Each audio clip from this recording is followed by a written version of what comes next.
What's that school rule you hated the most? My school had this ridiculous zero-tolerance policy where any physical contact meant automatic suspension, even if you were defending yourself. I thought it was unfair until it completely destroyed them when they tried to enforce it on the wrong person. It was lunch period, and this kid Derek had been bullying freshmen all semester. Teachers knew, but never did anything because his dad donated money to the school. Derek cornered this tiny kid named Marcus near the vending machines and started shoving him around. Marcus was maybe 90 pounds soaking wet, while Derek was a football player who could bench press a car. I watched Derek slam Marcus against the wall while other kids just stood there filming. Marcus tried to walk away, but Derek grabbed his backpack and dumped everything on the floor. "Pick it up, loser," Derek laughed, kicking Marcus's books across the hallway. That's when Marcus finally snapped. This quiet little kid who'd never hurt a fly punched Derek square in the nose. Blood everywhere. Derek went down like a sack of bricks, crying like a baby in front of half the school. Within minutes, Principal Johnson showed up with security. Without asking what happened or reviewing any footage, he immediately suspended Marcus for violent assault. Derek got nothing because technically he was the one bleeding. "Zero tolerance means zero tolerance," Johnson announced. "We cannot allow violence in our school regardless of circumstances." I couldn't believe it. Marcus was getting punished for finally standing up to his bully while Derek got treated like a victim. The whole thing was recorded by dozens of students, but Johnson refused to watch any videos. "I don't need evidence," he said. "Physical violence occurred, and that means suspension." Here's what Johnson didn't know. Marcus's mom was a civil rights lawyer who specialized in educational discrimination cases. She'd been waiting for a school to mess up this badly. 2 days later, she arrived at school with a briefcase full of legal documents and a team of attorneys. She'd gathered every video of the incident, witness statements from 30 students, and evidence of Derek's months-long bullying campaign that teachers ignored. "My client was defending himself from assault," she announced in Johnson's office. "Your zero-tolerance policy violated his right to self-defense and created a hostile learning environment." Johnson tried explaining school policy, but she cut him off. "Your policy is legally unenforceable when applied to clear cases of self-defense. We're filing suit against the district for discrimination and failure to protect students from harassment." The school board emergency meeting happened that Friday. Marcus's mom presented overwhelming evidence: security footage showing Derek's pattern of violence, documentation of ignored teacher reports, and proof that zero tolerance was selectively enforced against smaller kids while bullies faced no consequences. The media showed up after someone leaked the story. Tiny student suspended for defending himself against bully made national headlines. The video of 90-pound Marcus dropping the football player went viral with millions of views. Suddenly, everyone was talking about how stupid zero-tolerance policies really are. Derek's family tried damage control, claiming their son was the real victim, but more stories emerged. Turns out Derek had been terrorizing kids for years while his father's donations kept him protected.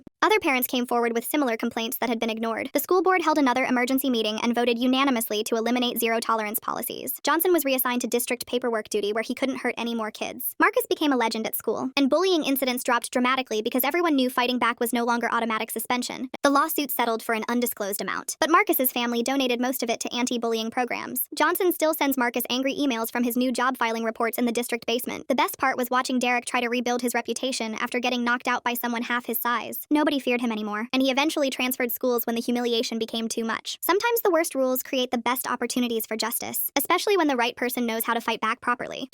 Sonnet 4.